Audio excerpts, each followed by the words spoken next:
Welcome to the Resilient Recruiter Podcast. This is your host, Mark Whitby, and my guest today is Cameron Boyd. Cameron is a partner at Smith and Wilkinson, and he's a 15-year veteran of the executive search industry. Cameron serves financial services companies in Eastern United States, and he's completed over 250 key leadership searches, including 17 president and CEO searches. As the firm's second largest shareholder, Cameron's been instrumental in growing the revenue by 600% over the last 10 years. Back when the firm was affiliated with MRI, Cameron was the International Rookie Account Exec of the Year, and then regularly towards the top of the leaderboard nationwide, multiple years in a row. Recently, during COVID-19, he's been volunteering as a driver for Meals on Wheels. Cameron, it's great to meet you. Welcome. Thanks for being here. Thanks for having me. Flattered. Awesome. So you're based in Portland, Maine. Is that correct?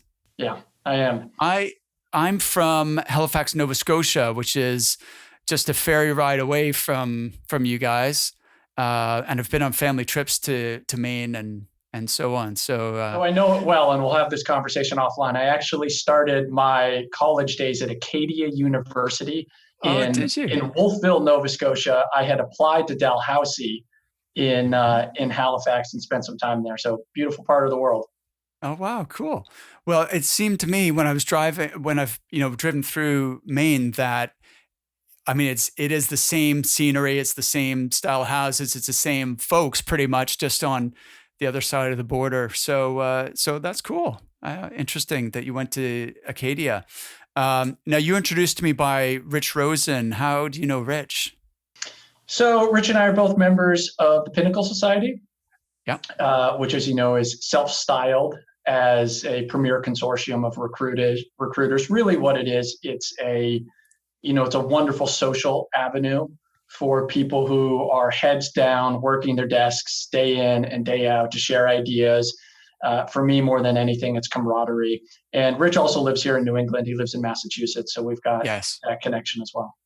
Yes. All right. Fantastic. Well, Rich's interview that I did, I don't know if it was about 6 months ago, is the most popular episode I've ever done. This is now, when your interview comes out, Cameron, it's going to be something like number 50, 45 to 50. And I'm doing this for about a year, and Rich is number one. He's had well over 1,000 downloads of that episode. It's something about the way he comes across really resonated for people. Those are big. Those are big shoes to fill. Well, no, I didn't mean to set this up as a competition, but no, it's interesting. So, Cameron, you and I were talking about the client experience, wanting to be a trusted advisor and to shift from a contingency transactional model to a real partnership with clients on a retained basis. Could you kind of walk through that evolution for you and how you've achieved that? Sure. I've had a bias towards retained search since the very, very beginning. So when I was thinking about getting into the industry in 2004, 2005, my parents knew a guy who was later in his career as a solo headhunter, a guy by the name of Tom Patrick. He's long since retired. And he had a niche in sort of chain restaurant operators. So big customers of his were companies like Darden, which runs Red Lobster and other sort of franchise restaurants. And he would do vice president and director level search for them, but only on a retained basis. And this is a guy who worked from his home in Booth Bay Harbor, Maine, and would solo bill $300,000, $400,000, $500,000 a year, which, when you talk about $1 million billers, doesn't sound like a lot, but when you're doing it from your home office, it certainly adds up. And in, early meetings with him, the way he worked with his customers, the way he was a trusted advisor, a consultant, just really stuck with me early on. And I thought that's a way I'd like to make a living. And then like anybody, I started in the business, and you start at the bottom, and what do you win at the bottom? You win contingency. And very early on, just started thinking that this is a model that, again, it works for a lot of people, And there are a lot of contingency recruiters who make a lot of money, who bring value to their clients, who bring value to candidates, but it's not for everybody. And as I sort of went through my career, I just always felt dirty after a contingency search. And again, a lot of my friends work that way, but I always felt that in trying to push my candidate forward for me to get a fee, it just felt like I wasn't aligned with the interests of everybody else. And, it certainly was not an overnight transition.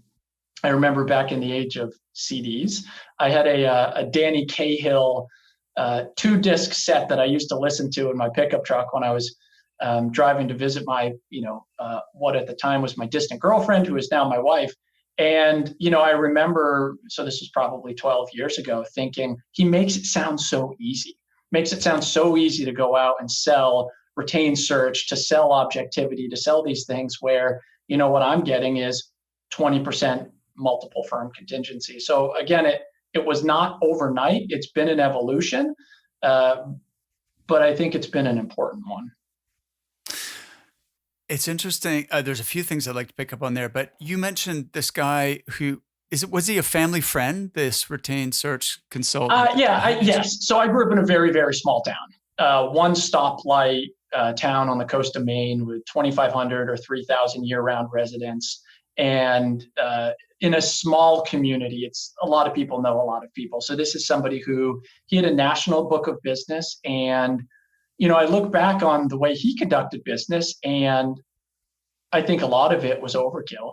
So, for example, he would, start every search from scratch and handwrite in a notebook, here are the 50 people I'm going to start by calling, and that's going to grow to 100 or whatever the case may be. Build his candidate pool. He didn't have a database. He used a fax machine. And then he would get on an airplane and he would fly from, pick a city, Atlanta to Tulsa to Portland, Oregon, interviewing all of the candidates in person on a multi-day, sometimes multi-week interviewing barrage, where he'd meet them at the airport and spend many, many hours with them and, do in-depth interviews about, what did your dad do for a living? What time did your mom have dinner on the table every night? Prior to putting forward a candidate pool, and then be there in person with the customer to facilitate every inch of it. And later on, I actually contemplated buying out his book of business and had some conversations with some of his customers who are executives at places like Dunkin' Brands. And they would say, hey, look, Tom dives a little deeper than maybe necessary, but he gets the job done every time. So I've always kind of looked back on him as the Yoda of my headhunting career. That early on, here was a guy that was, carving out a niche more as a consultant than a resume jockey.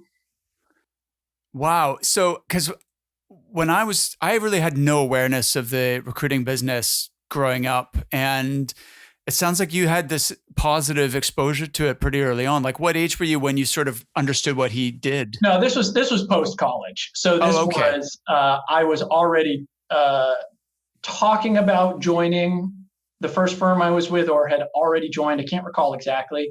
So I spent 5 years with a franchise of Sanford Rose Associates. Oh, yes. Which is a different SRA today than it was then. So today, as you know, they're owned by Kay Bassman, and I think the world of the folks down there. So at the time, I think there were 60 offices, and there's however many hundreds now. But so I spent 5 years with a franchise of SRA before joining this firm, which again was at the time a franchise of MRI. Okay. All right. No, that makes more sense. I wanted to speak to something that you mentioned, which is the idea of, in contingency, you have to push, like if you're going to get the fee, you have to sell your candidate and persuade the client that your guy is the best. And this theme of objectivity, I think, is one that's important to you. Could you speak on that a little bit? Like how you've introduced objectivity into your practice in a way that's beneficial for the client? Yeah, sure. I mean, I think I'll get to talking about fee structure in a second, but I think by nature, when one candidate has a fee or a different fee or no fee attached to his or her head than this candidate, then all objectivity goes out the window, regardless of how hard we all try, regardless of how hard headhunter or client tries to keep in mind who is the best candidate, if one's going to cost you 50 grand to hire and one's going to cost you 25 or zero to hire, you're going to take that into your calculation. So out the window goes the idea that we're all on the same team, trying to figure out who is the best fit for this role, who is best suited to solve this problem that this organization has. So I think by its nature, a fee structure that allows for the headhunter to be paid regardless of who is hired pits his or her interests on the same side as the client. When it's contingency, and again, I have a lot of good friends who work contingency, but what you have is you have a competition with the best interests of your clients. Mm-hmm. You are in competition with internal recruiters. You are in competition with your client's budget. And it doesn't really strike me as a team effort. No. And in fact, you're in competition with your client because you have to, in order to ensure that you get paid, you have to, it would be commercially prudent to show that same candidate to multiple clients. Yeah. Right.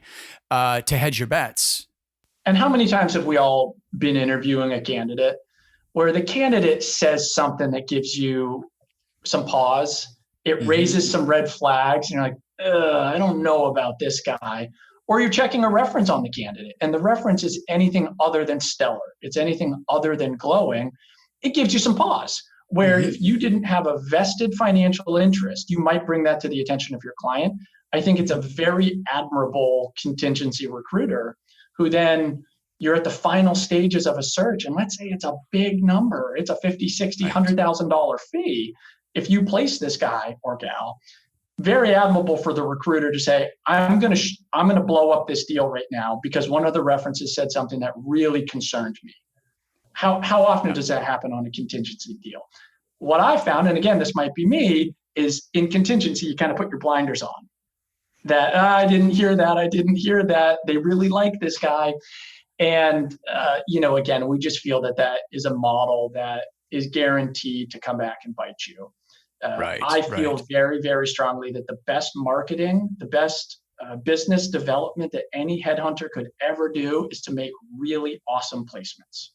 So if I place Mark with an organization and he gets promoted 3 times and is a stellar coworker and is doing good work and he's kind to the people around him, he's my walking, talking advertisement all day.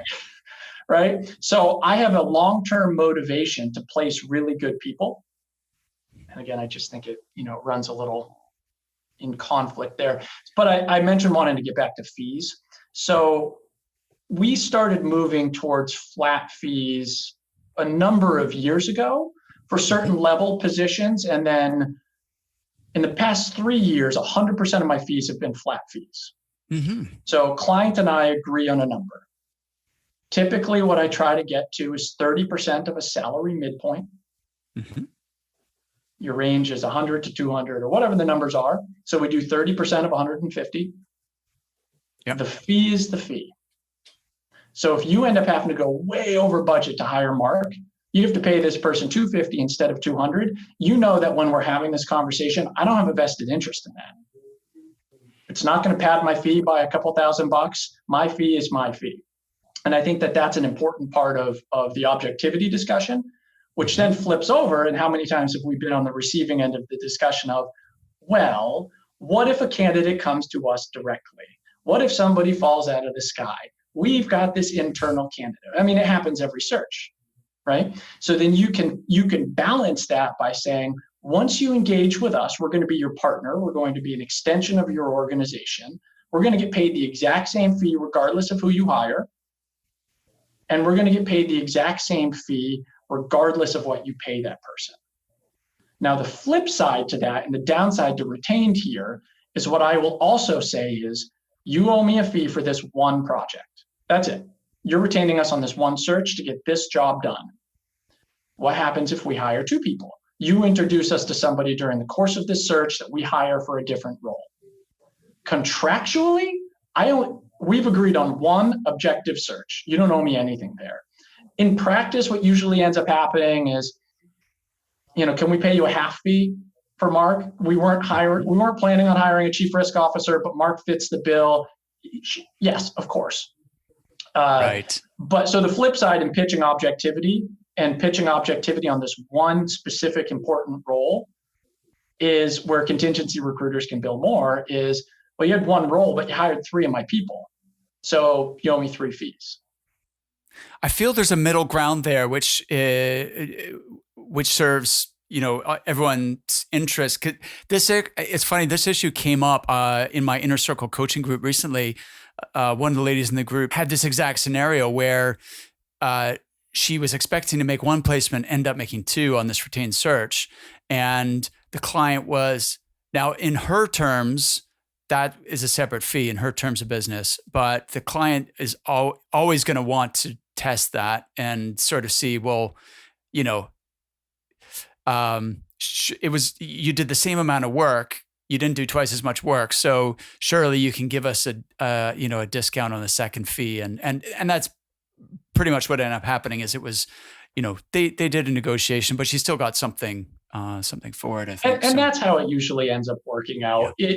That scenario is more common with, for example, what Rich does with salespeople.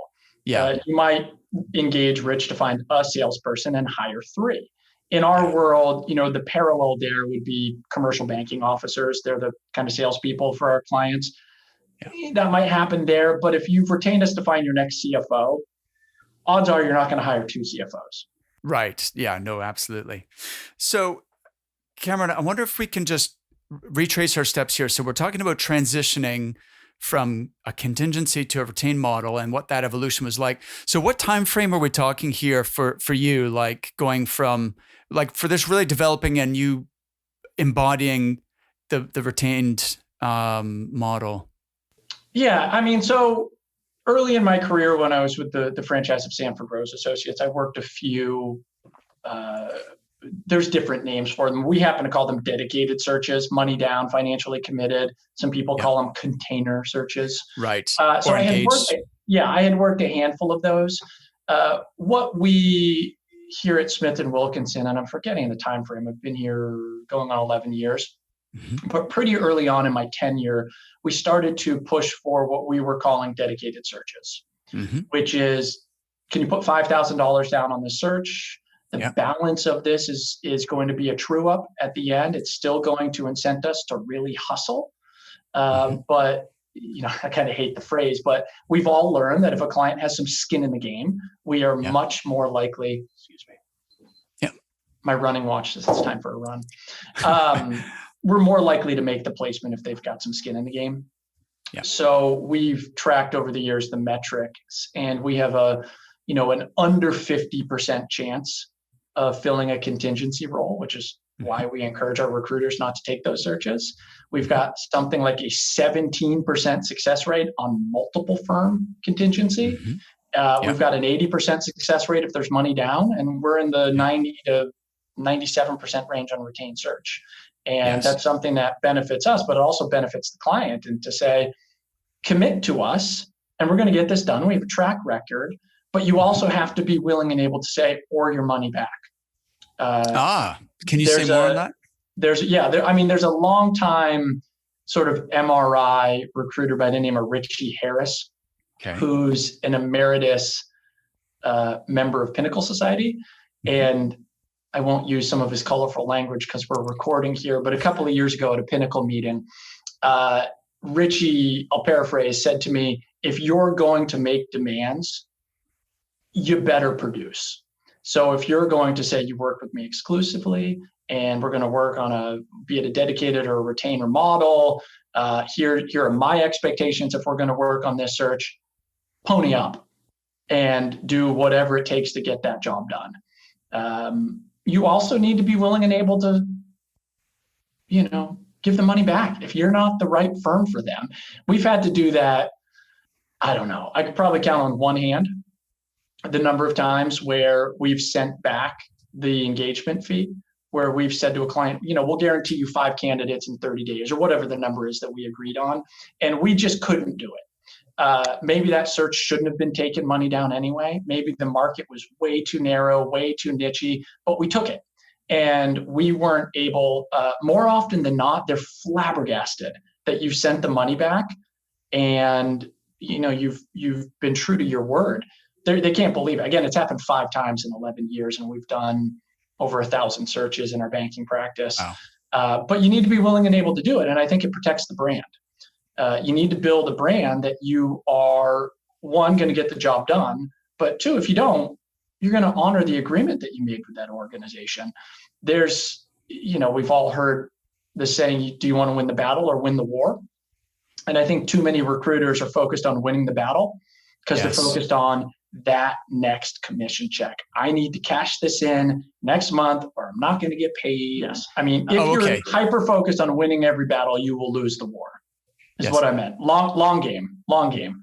For sure. I think people do not appreciate the lifetime value of a customer, and imagine how much a relationship could be worth to you over 10 years or even 5 years compared to the value of a single placement. Yeah. I have a competitor in our space he's a nice guy. I've met him a couple of times who there are a lot of organizations in our sort of shared space who aren't going to work with him again. One instance was he placed a senior level executive with an organization and had a 90-day guarantee on that role. And that executive left on day 92. And by contract, he didn't have to replace him, and he didn't. And that organization's not going to work with him again. You have to look and say, let's be reasonable. You just paid me a $50,000 or $60,000 fee for this key role. The guy left after 92 days. I'm going to get this right. And it's a judgment call, and it's always a case by case. I do a 1-year minimum guarantee on every retained search. I do a 2-year minimum guarantee on a CEO search. Knock on wood, we've never had to do a replacement. But think about how damaging a never a replacement for a CEO. Yes. But think about how damaging it would be if you placed a CEO somewhere, most critical role in an organization, and they left. You're going to do the replacement search if you care about the customer. Absolutely. Yeah. Plus, you don't want your competitor to get in there and replace them, because then you've lost, all that future business. Now, let's be reasonable though. So if I placed a CFO and I had a 1-year guarantee and that person left 1 year and 1 day later, should I do a replacement outside of the contract? Yeah, of course. If it's 18 months on a 1-year guarantee, if it's 2 years on a 1-year guarantee, at some point you have to ask your customers to be reasonable as well. Yes. No, absolutely. And I like this idea of being reasonable, and your flat fee idea is logical, and it just seems very reasonable as a way of operating. Let's switch gears here for a minute, Cameron. What would you say has been the biggest challenge in your recruiting career, or roadblock, or difficult time that you had to work through? Well, I'm in my second recession. So, that's always challenging. What I'm starting to learn as I get older is recessions create real opportunity. And I'm not talking about, we've all heard the statistics of X number of recruiters leave the industry and it culls the herd. I'm not talking about that.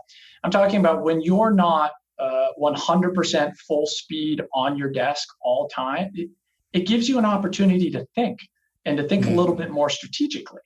So in 2018, I had $1 million+ year. In 2019, I had $1 million+ year.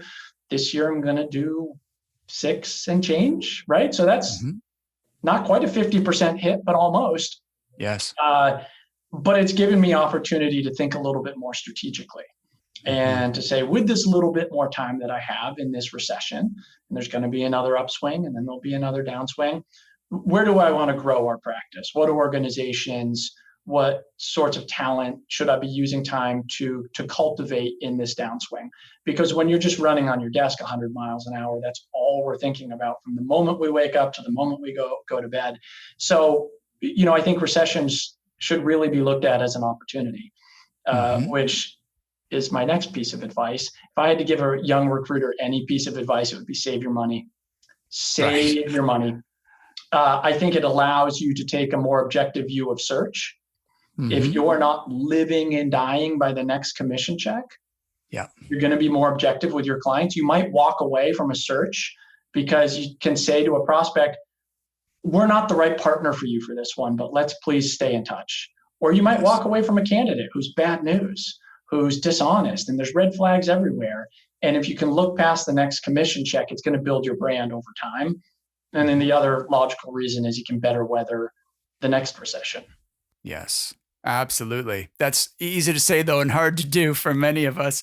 Cameron, can I push you a little bit on this topic of challenge? Because the theme of my show is a resilient recruiter. Sure. And I feel like, and I'm sure you would not be doing it this long if you didn't have that resilience. So your words of wisdom on the current situation, absolutely on point. And I take everything, I agree with everything you said. But is there been a time where you felt, whether professionally or personally, really facing adversity that you had to, work through?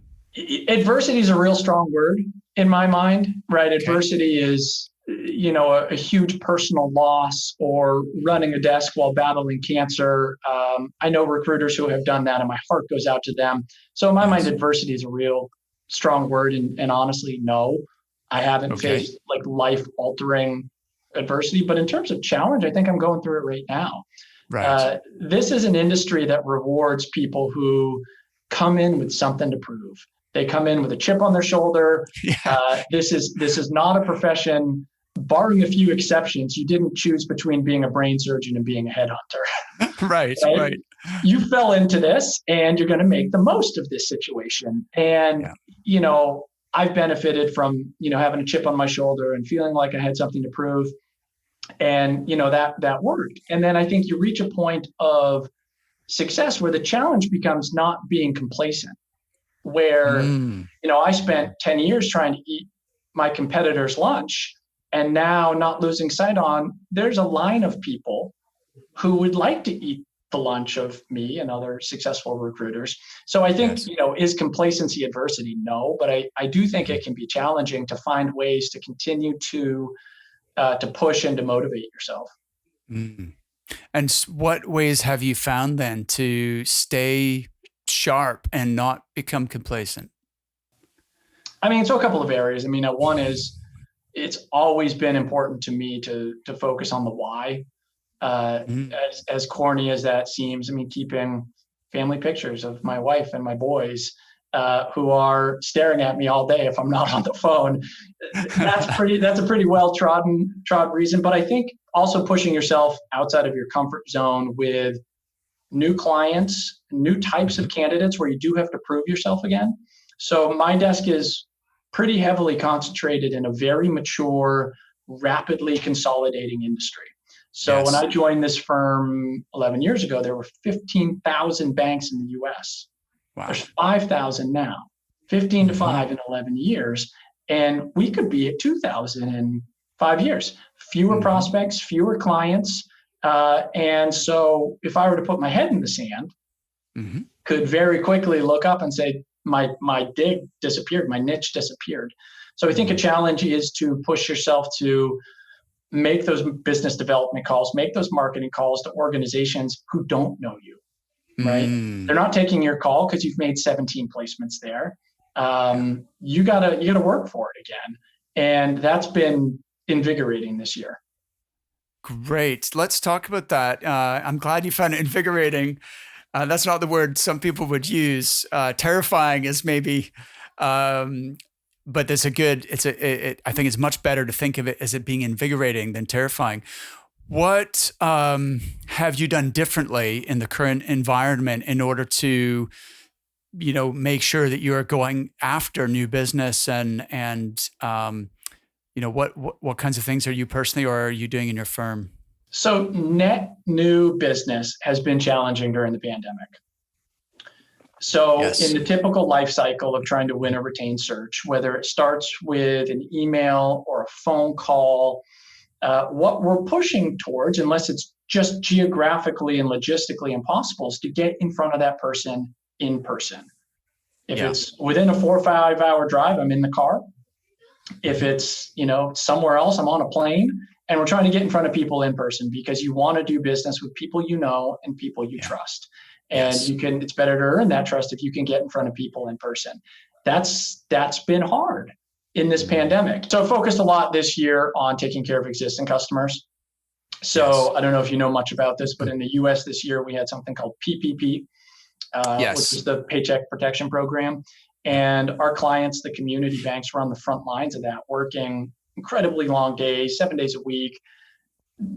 Are they going to retain us on a CFO search in the midst of this? Maybe, maybe not. But I want you to know that we're thinking of you. So early in the pandemic, I took the time to write handwritten thank you notes to every banking executive I could think of, to every state banking exec I could think of, hundreds of thank you notes. My wrist hurt from doing it. We offered pro bono executive coaching to our customers. Brilliant. So we also have an executive coaching arm and a succession planning arm. So we offered that pro bono just to say we're thinking of you, again, playing this long game. Yeah. More recently, what I've done is try to organize Zoom meetings, sometimes over a cocktail. Hey, do you want to meet me at 5 o'clock via Zoom and have a cocktail, or just say hi? Because what we're not doing is getting in the car and driving around and visiting our customers. So that's been a big focus, but net new business is challenging in this environment. And you need to lean on the technology that's available, which is exactly what we're doing now, is a Zoom meeting. I have 2 meetings next week for potential CEO engagements, where one is down in the mid-Atlantic, one's in greater Boston, and we're not going to travel. It's not safe to travel right now. So we're going to do Zoom meetings. And is it the same? No, but it's what we have. Yeah, no, for sure. Something I wanted to ask you about, Cameron, which is, you mentioned that your market, there's a lot of consolidation.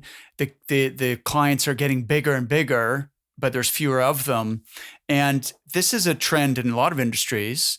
And what ends up happening is that you've got these massive client organizations, but then they also have more layers of bureaucracy. They have bigger internal talent teams. They then bring purchasing into the conversation about fees, and it can become much more difficult to do business with larger companies like that. How have you guys, navigated that? Well, and not to mention, as organizations get larger, the big boys start paying more attention to them too. So with our customers that are in the lower middle market, in the middle market, Korn Ferry's not paying a lot of attention to them. Right. And so the game that we're trying to win is being the best boutique option for this customer. All of a sudden, our prospects and our clients are a lot bigger, and Korn Ferry's paying attention. Yes. And so that's a challenge too. Most of the roles that we're recruiting on are not those where, we would be in competition with internal recruiters so much. But what we are trying to focus on is to scale our company to be able to offer more bells and whistles and more research, because we're running up against Korn Ferry and Hydro Can Struggle more and more and more. So a couple of things that we're going to roll out next year, and one of the reasons you and I had to delay this conversation, is we're rolling out a new compensation plan. We're going to pay people, me included, less money. Because for a long time, as a legacy MRI office, the model was pay your producers as much as humanly possible, pay your support staff less, and just run hard. And when everyone in our office is focused on my billings, my commission, my next deal, we've lost that objectivity that I was talking about earlier. Or we're now playing inside baseball to figure out who's going to work this search and who gets paid on this, instead of saying what's best for this organization. And so, mess with a salesperson's commission and what happens. But we have very strategically built up a balance sheet to be able to pay people base salaries. And we'll do an end of year bonus, but we're moving away from commission because commission is forcing people to think too short term. Should I work with this customer? Should I work on this search? if that's what we're telling our clients, we're objective, we need to change how we pay ourselves too. That's really interesting, but it's quite unusual in our business. And now, is this a real significant change? Because I know one of my mentors is a guy called Romney Ross, and he detested the word commission, and he felt like if clients feel you're working on commission, then right away they're skeptical of anything you have to say. And so he just relabeled that as our employees are on a bonus or profit sharing plan, but he never used the word commission, but it more or less worked out to be the same thing. So it sounds like what you're saying is you've increased people's basic salary, but swapped out the commission for something more. How does it actually work? Not going into too much detail, probably. Where I think the balance will be there when we roll this out on January 1, we'll be finding the right balance between enough stability to take the long view and then enough motivation to still hustle. Because again, the day we stop hustling, we're done. Yes. So finding enough individual motive within there. And then just to finish that thought in competing with the large firms, I think another area that is going to be very important to us is what we would call center of excellence recruiting. Okay. So for me, being a generalist has always been very fun.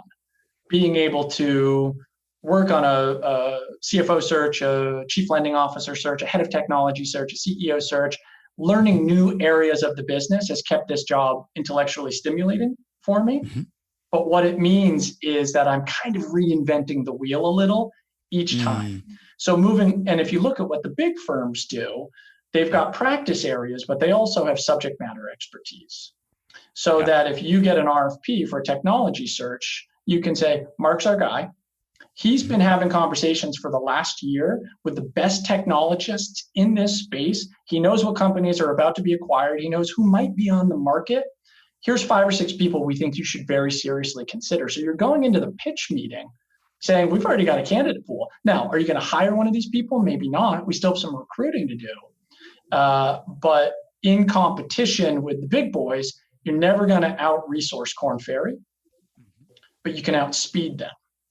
So how do we offer, a more boutique experience at a lesser price and faster? Yes, that makes a lot of sense. Fantastic. Speaking of your organization, like how many fee earners have you got in the business? So we have 15, I believe, soon to be 16 full-time employees. We have 2 full-time operations people. So one is our chief operating officer. He's a partner in the firm. He runs all things non-recruiting and sales. So finance, technology. I mean, he's our chief operating officer. We have a full-time marketing person, which has been a really important hire. So she manages social media feeds, things like that, Twitter, Facebook, LinkedIn. Although in our world, I don't know if we've ever received a candidate or a client from Facebook or Twitter. But she also manages our library of marketing collateral. So be it one-pagers about the company or what we call a digital briefcase or a proposal or a position description, really helping to up our game in the collateral that we're putting forward. I've, earlier on been on too many pitch meetings where you're sitting with the CEO or the board of directors or whoever it may be, and you look under the table and you see the marketing collateral of the firm that was there before you, and you think, oh, that's what a real company is putting forward. Right. So operations, marketing, and then we have a number of practice areas. So I run our financial services practice, which includes banks, credit unions, related financial services company, wealth management, things like that. We have an insurance practice, which is 3 people, practice director and 2 recruiters, which has been going gangbusters this year. They absolutely carried us through the early part of the recession. We have a new nonprofit practice and we have a new engineering practice. Cool. Yeah. Fantastic. So how many people have you got working directly in your practice area, Cameron? So this is changing effective January 1. Okay. But it'll be myself, 3 other partners, and 3 associates. And Okay. what we're moving towards is a model of leverage so that associates recruit and they're paid a base salary and they're paid a bonus that is largely based on sendouts. Mm-hmm. Don't just find resumes, find candidates that we can send on interviews, which, when we master that leverage model, will really put the goal on myself and the other partners in the practice to focus more on running deals, maintaining client relationships, and doing new business development. Fantastic. That makes a lot of sense. And by the way, just to clarify terminology for everyone, when you say send out, you mean you're sending a candidate for an interview with the client? That's right. So a presentation would be you've just sent the resume. Yeah. A send out would be it is an interview, whether it's in person or it's Zoom or it's on the phone. Client engages with candidate. We call that a send out. Yes. And that's a legacy MRI phrase. Yeah, exactly. And I found it's used in the United States, but not necessarily in other places. So I just want to make sure we've got an international audience. So I just want to make sure everyone knows what we're talking about here. So, okay, fantastic. So what does the future hold then? And what are you expecting from 2021? Hopefully some stability.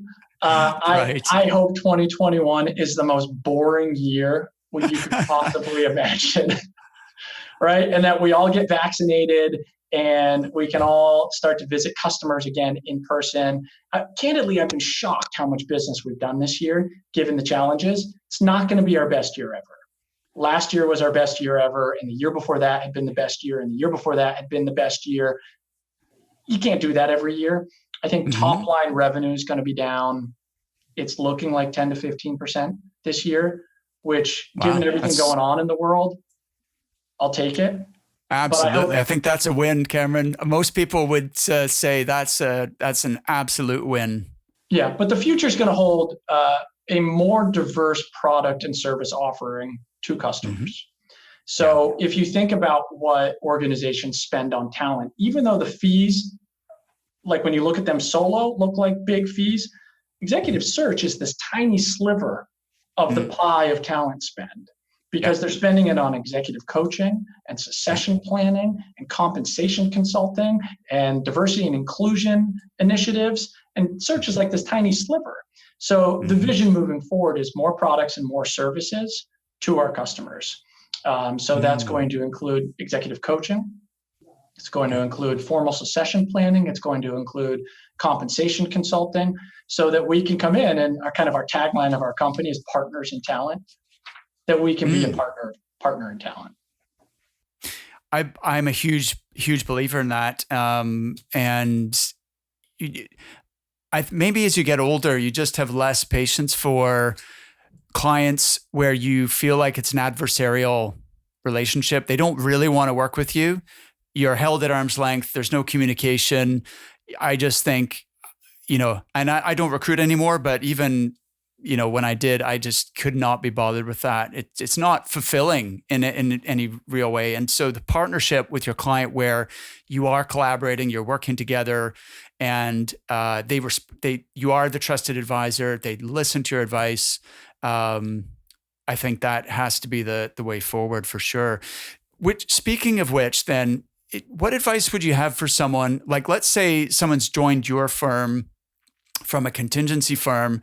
They did well in that environment, but you're retraining them to work in your environment. What advice would you have for them in order to help them to make that shift? Yeah, again, my disclaimer being, I don't want to anger any of my contingency friends. Move the needle realistically. So if you've only ever won contingency, try to win an exclusive contingency. Right. And learn how you're going to differentiate from being a multi-firm contingency recruiter to a one firm, and find 3 or 4 key differentiations, right? And start winning single exclusive contingency. From there, move the needle to money down. We call it financially committed. We call our model dedicated. Start with trying to get $2,500 down, and then $5,000, and then $7,500. We shoot for 10 now. So real quick aside. So we differentiate that roles over a base salary of $150,000 should be retained, and roles under 150,000 should be dedicated. So under $150,000, it's 10,000 down with 2/3 of the fee or whatever the balance is as a true up. And then over that number is a third on a traditional retained schedule. Yes. But so as you've moved from contingency to exclusive contingency to dedicated, right? And you've moved the needle from $5,000 down to $10,000 down, then start to figure out the right language to differentiate. Again, we think it's objectivity to start to win retained search. But to think that you're going to go from, one end of the spectrum to the other overnight, it's this process of baby steps. That makes a lot of sense now that you've analyzed it that way, because that's more or less exactly what I did. Because I was not successful at contingency recruiting because I'm quite slow and methodical in the way that I do things. And I was just missing out to competitors who they were cutting corners. They were like, cutting corners big time, but they would show the resume or the CV to the client first, and they would win the fee. And I just thought this is not working. So I had an experience maybe 8 years ago with a large regional bank that was like one of my last, I'm done with this, where they had implemented a vendor management software that previously hadn't been. And recruited a candidate for an individual contributor role, logged in and went through this whole rigmarole of uploading it to the portal. And some other recruiter had emptied his or her database into their vendor software system. And then, it kind of pops up, you're out of luck. I was like, how is this good for anybody? It's, I have a whole, I won't go on my soapbox right now, but I have an article on my blog if anyone wants to check it out, why I hate VMS systems, vendor management systems.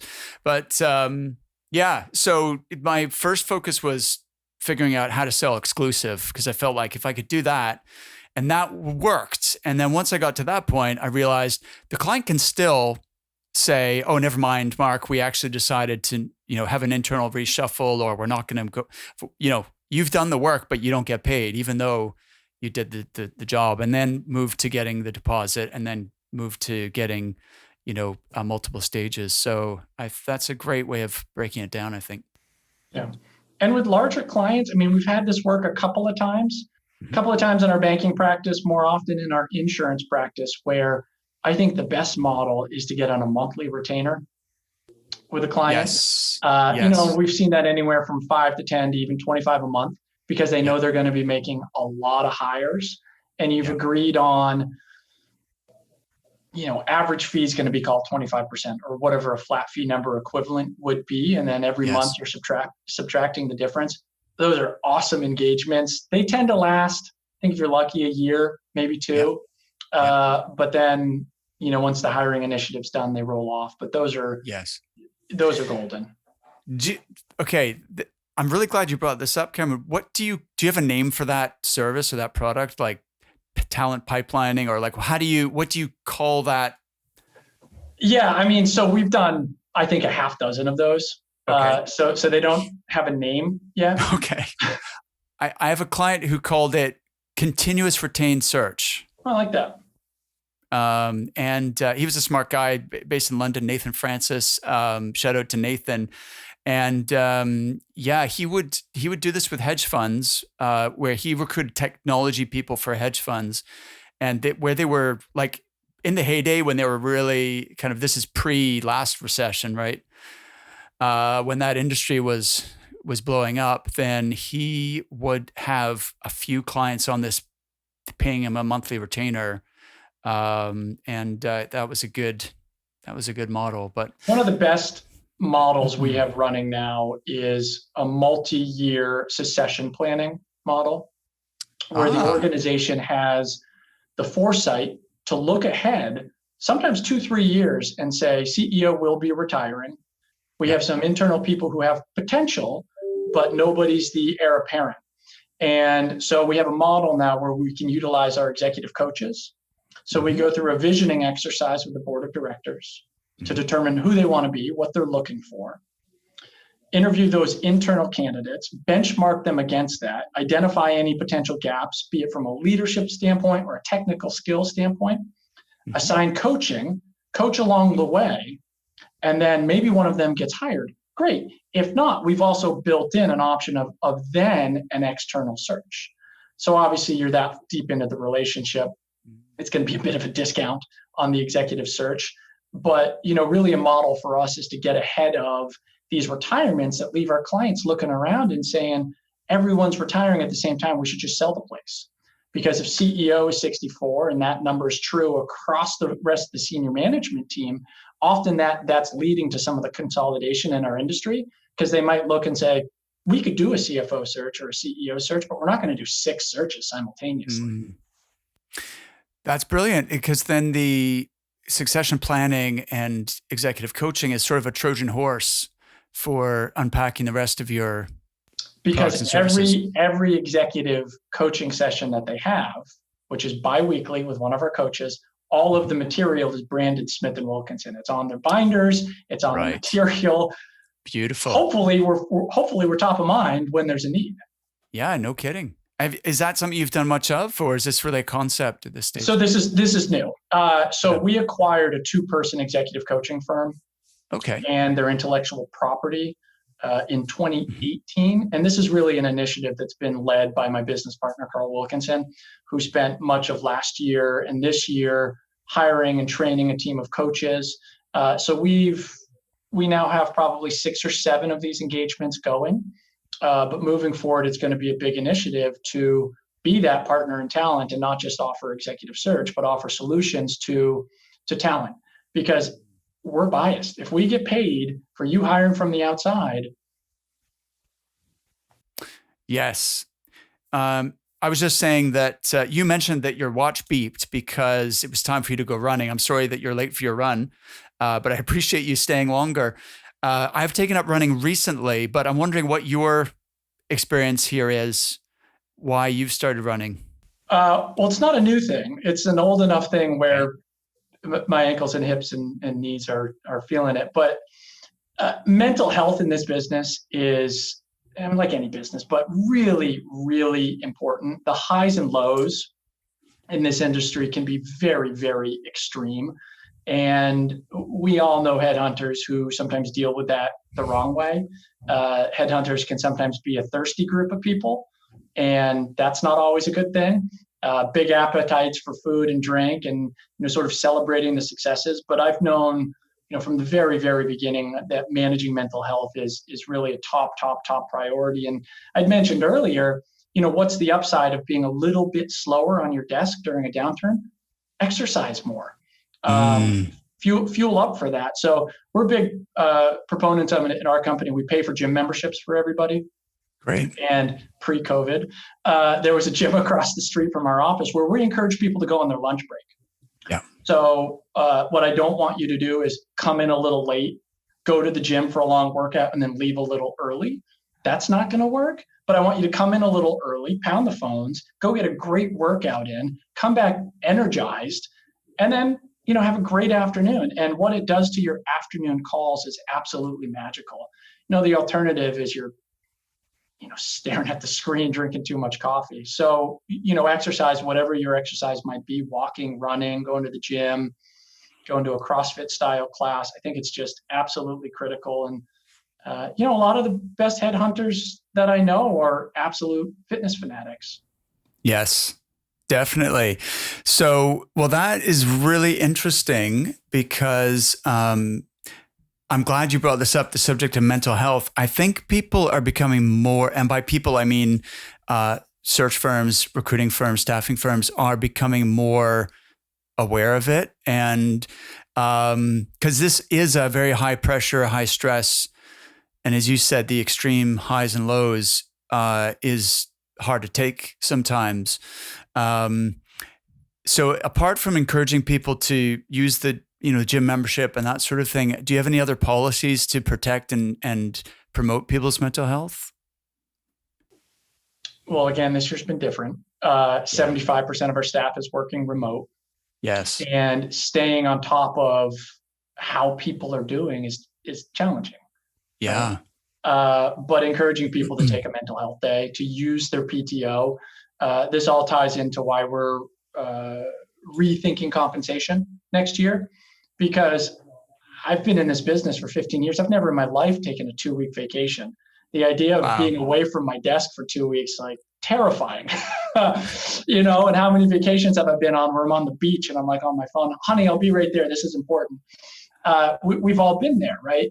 And so taking a more team approach to solving a problem for a client that's less based on my billing and my commission, I think will also help people's mental health.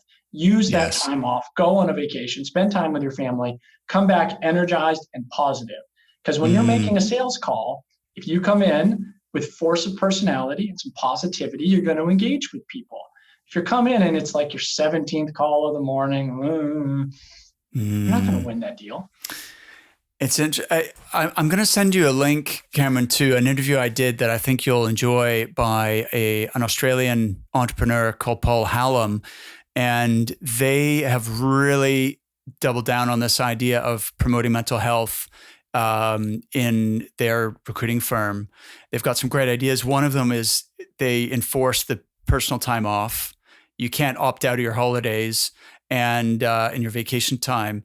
And they also have kind of not anonymous, but they have a counseling paid for, telephone counseling and that sort of thing, which is confidential, I should say, not anonymous. So they don't disclose that to the employer, but if it's there, if the employee wants to just reach out and talk to someone. Yeah, I think for a long time, we probably had the wrong culture around work. The heroes in the company work the longest hours, right? And they put the most calls up on the board, and they skip vacations and weekends. And I'm super guilty of that because I had to be at the top of the billing board. Not being at the top of the billing board wasn't an option, and it's not a sustainable long-term model. And you're not necessarily helping your clients out either. Yeah. Awesome. Well, thank you for that little extra bit. That was, that's really important, I think, especially with the pandemic. People are under a lot more stress than, there's just like overall, everybody is under that extra bit of stress. So I think it's definitely worth keeping in mind, and staying physically healthy and active goes a long way to protecting your mental health as well. So, all right. Awesome. Thanks again, Cameron. And I'll look forward to talking again sometime. Sounds great. All right. Take care.